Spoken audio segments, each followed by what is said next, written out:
want to hand it back over to the Q&A section of our presentation today. And we've been getting a handful of questions in via the Facebook Live, and I was just going to start reading some of those off, if that's okay with you all.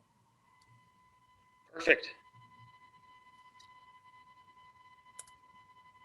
Here we go. So our first question comes from Serena Jameson. How has the current pandemic changed how calls may be responded to? Any precautions that residents should try to take if a call is initiated? Okay, so calls are relatively, we handle them pretty much the same as we did before. The only difference we've really been making is we wear a lot of PPE. So we wear two kinds of masks. Sometimes we wear extra gloves and face shield or goggles. Depending on what the actual situation is, what questions the dispatcher asks, we might be coming in a gown as well, just due to the certain questions that they ask. That also helps protect us and keep us safe from COVID as well. That does not hinder any of our care. We are still going to be giving you the full care and as much care possible as we can. Some things that you guys can do to prepare if you do call 911, please just continue wearing your mask as you always do. As we stated earlier, try to clear a little bit of area around where we're going to be moving around, because we are still going to be bringing in lots of equipment. As far as that goes, again, the big thing is just keep, again, wearing your mask. As far as another safety tip, washing your hands is huge. Continue just washing your hands, trying to keep surfaces clean. And from there, everything else should be okay from that matter. Just keep washing your hands and wearing your masks.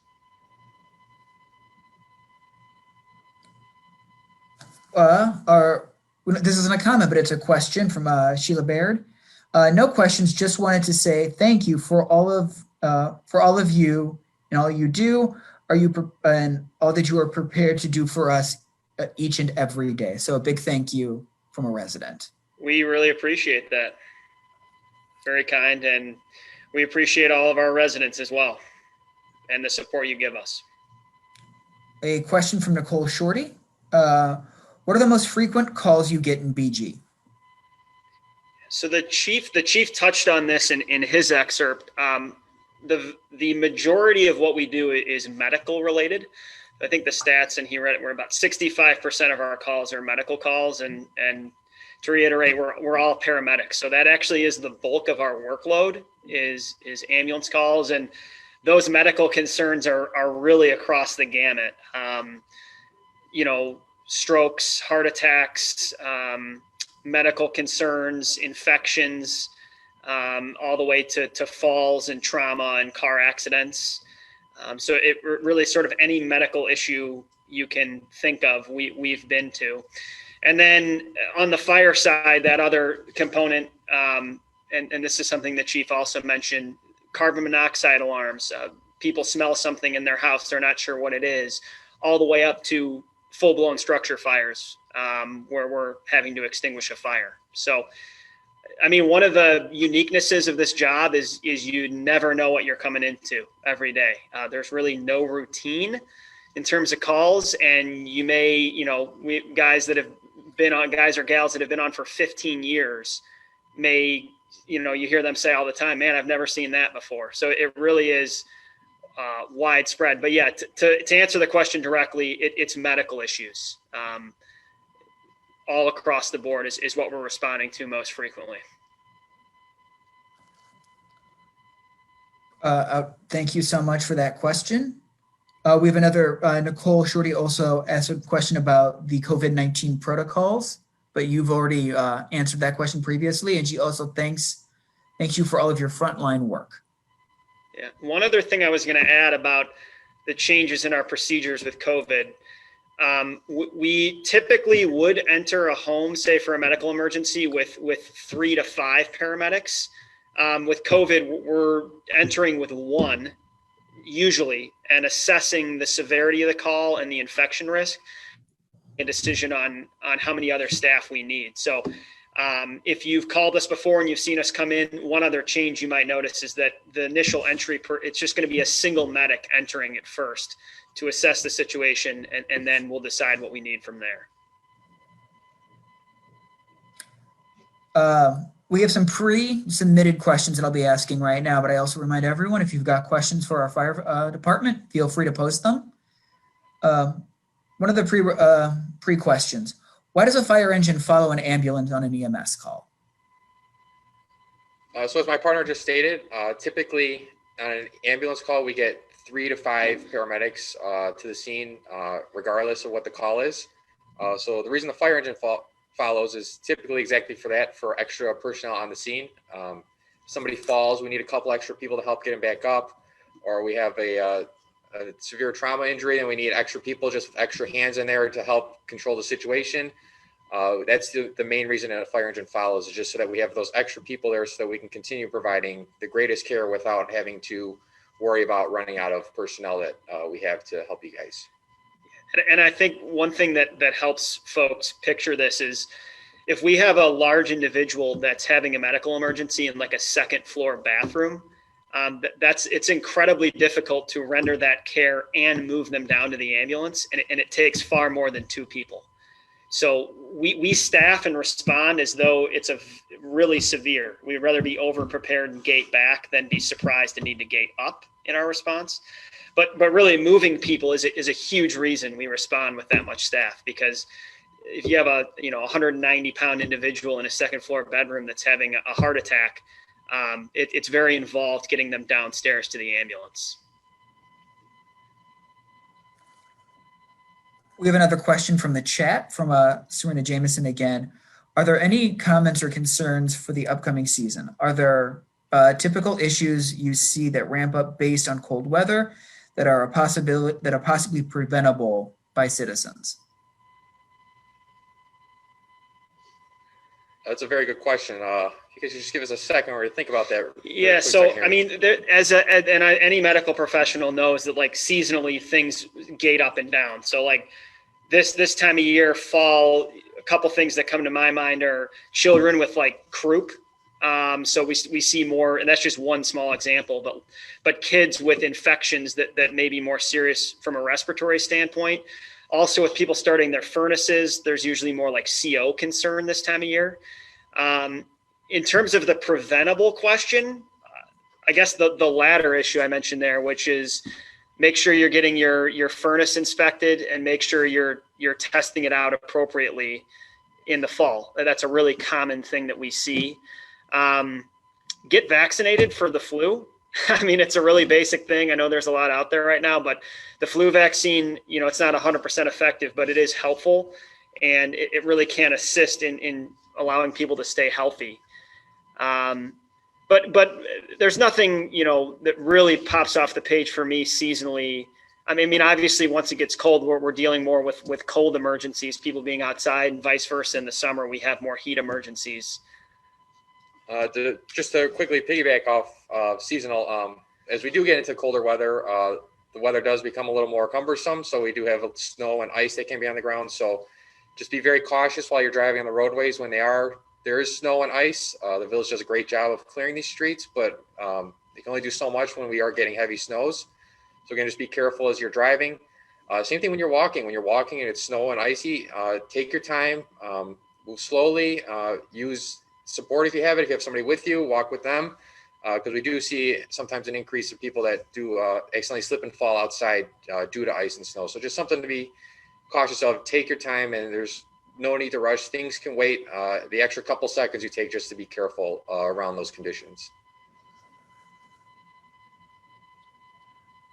Next question is, how do you become a firefighter?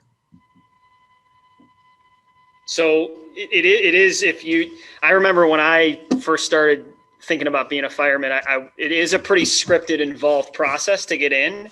It's a phenomenal career if there's anybody watching or knows somebody that might be interested. And the steps they're pretty scripted in terms of what you have to do. So step one is you need to get at least in this area, you need to get your EMT basic license and then your paramedic license. And usually to get your paramedic license, that requires some other medical prereqs like anatomy, physiology, and things like that. So that's a couple-year process to get a paramedic license. And then from there, it's all testing based. So fire and police kind of operate the same way, where municipalities or districts will hold tests for firefighter. I think the best it's essentially like a ramped up ACT or something like that that's meant to assess different areas of a person's intuition and ability to react to problems and things of that sort. And so you register for these tests, which each village posts when they're ready to test for firefighter. And you show up, you take this exam, and then you're ranked on this list. And then from there, there's interviews, there's background investigations and things like that. But step one for anyone interested in becoming a firefighter is to get your paramedic license. And then I'd be remiss not to also mention that there is something called the CPAT test, which is a physical test. It's offered actually third party, and you have to go to areas to pass that physical examination to be able to test. So like in this village, the two requirements that you would need to attain would be passing that physical agility, that CPAT test, and then holding a paramedic license.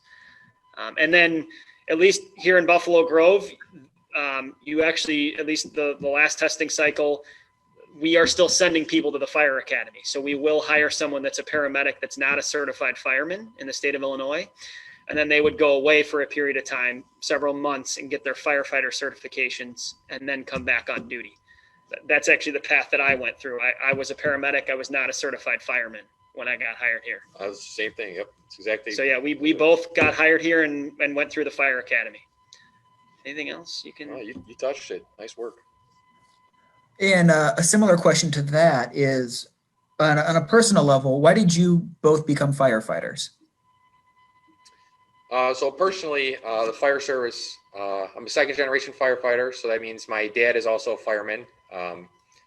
He's basically the inspiration that is the reason I became a fireman. Also, I have two uncles that are firemen as well, all in different towns throughout the suburbs here. Just growing up around the fire station, seeing them work and the difference that they make in their other people's lives, it's just really hit home with me. And what better way to continue the family tradition and become a firefighter myself. I was very fortunate to have become that. And I'm at, again, one of the greatest departments out there in a great town. So very fortunate and lucky. But again, the reason I became a fireman was because of my family, and I wanted to continue that family tradition. My path in is actually exactly opposite of Alex. I have no friends or family that were firemen before I got interested in it. I went to college. I did something else for a few years out of school, and my wife worked in healthcare. I had a lot of interest in healthcare, and then I kind of stumbled into meeting this one individual that worked as a firefighter, and ended up doing a ride along in the town he works in. And I'm sure a lot of people can attest when you find what you want to do, it clicks pretty hard and pretty quick.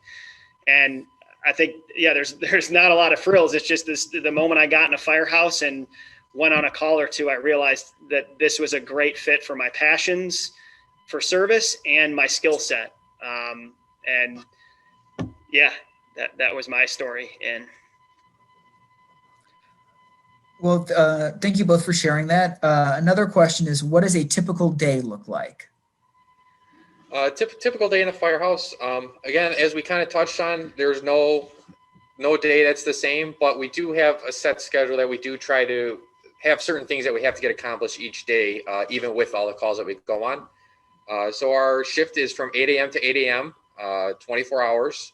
Our shift actually starts about 10 minutes before that, where we do what's called roll call, which is basically where the crew that is leaving shift for the day has a meeting with the crew that's coming on, and they explain everything that they did, things that might be different, things that have changed, just so that the crew coming on has a better idea on what happened on their shift. After that, we check out all the rigs that we have, ambulances, fire engines. We check them all out, make sure all of our equipment is there where it's supposed to be, make any adjustments that we need to make in order to move out our shift efficiently.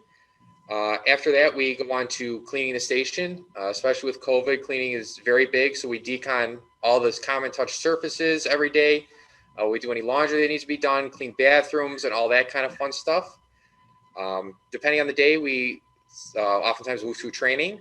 Training can be anywhere from 1 to 4 hours, depending on what it is. We do have a burn tower in town that we share with other neighboring departments. We try to utilize that as often as we can.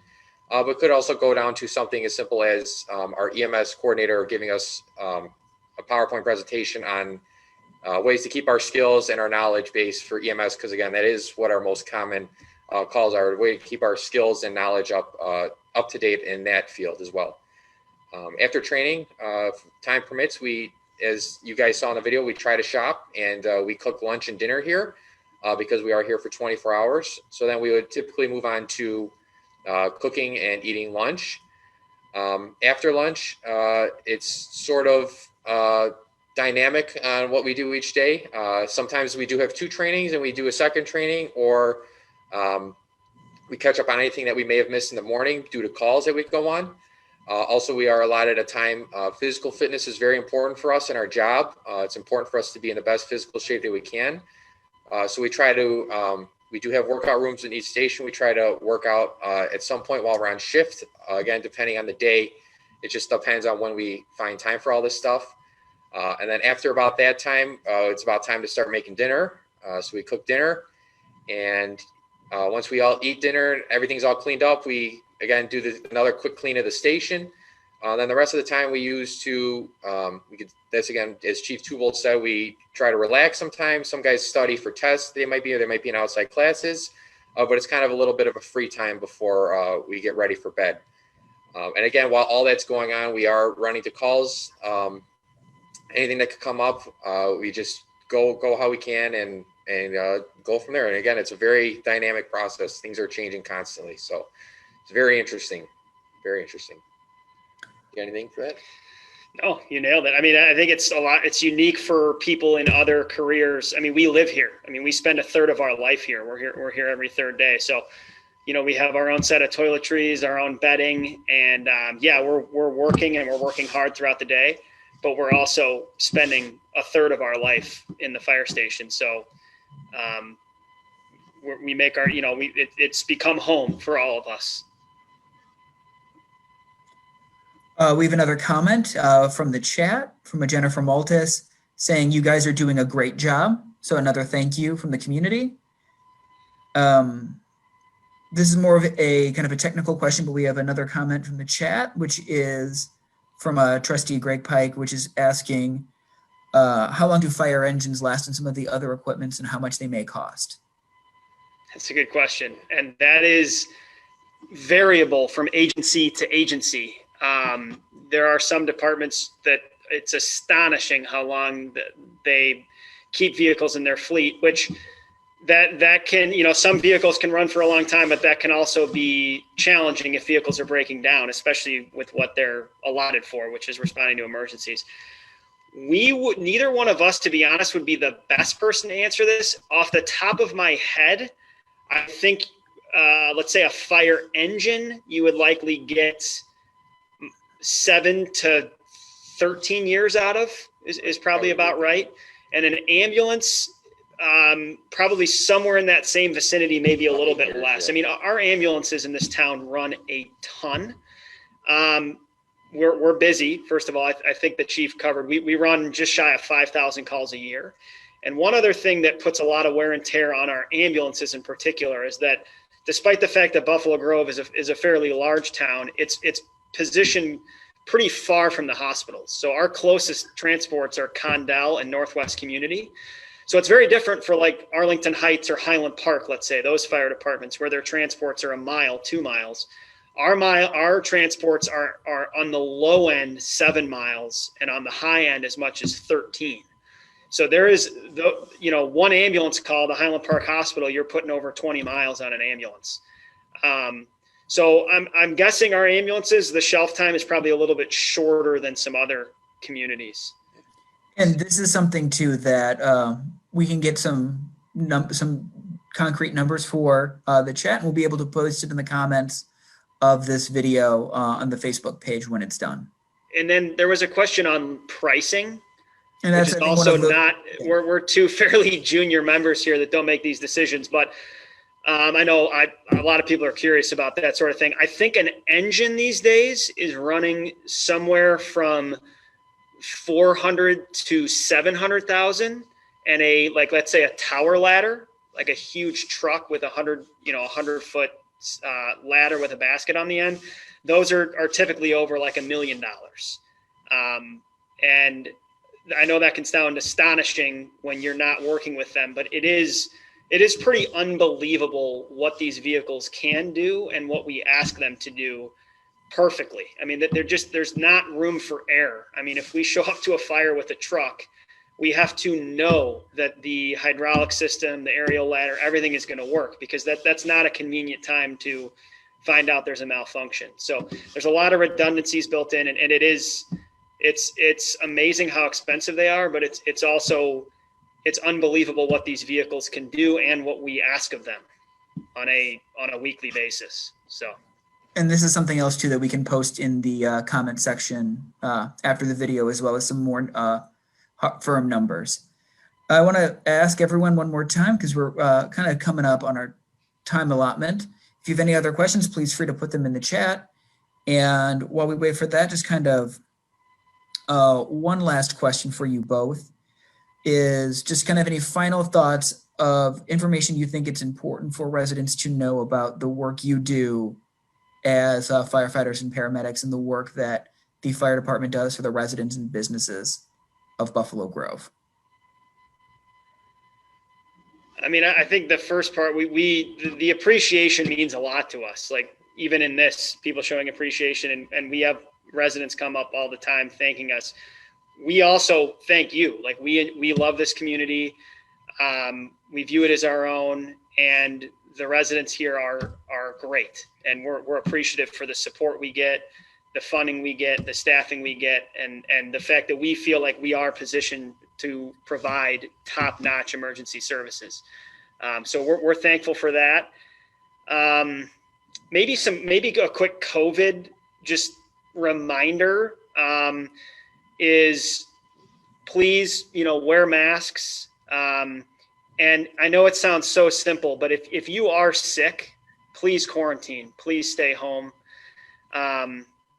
And just keep up with those basics of social distancing and that sort of thing. And then I guess to parlay off that with COVID, don't have any trepidation calling us if you have COVID and you need help.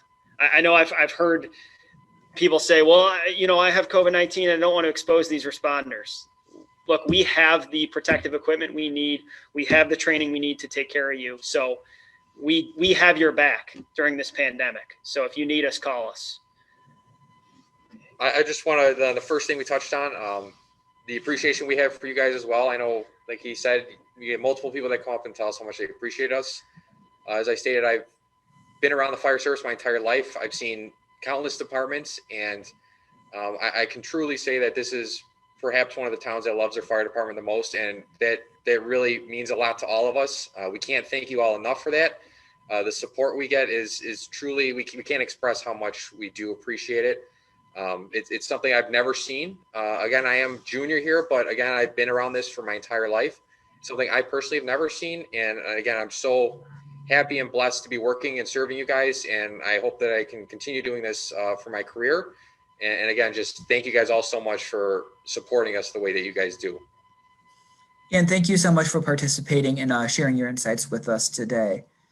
We don't have any other questions in the chat. So I want to thank the Buffalo Grove Fire Department for bringing us into their home and showing us around about the work they do for the residents in the village of Buffalo Grove.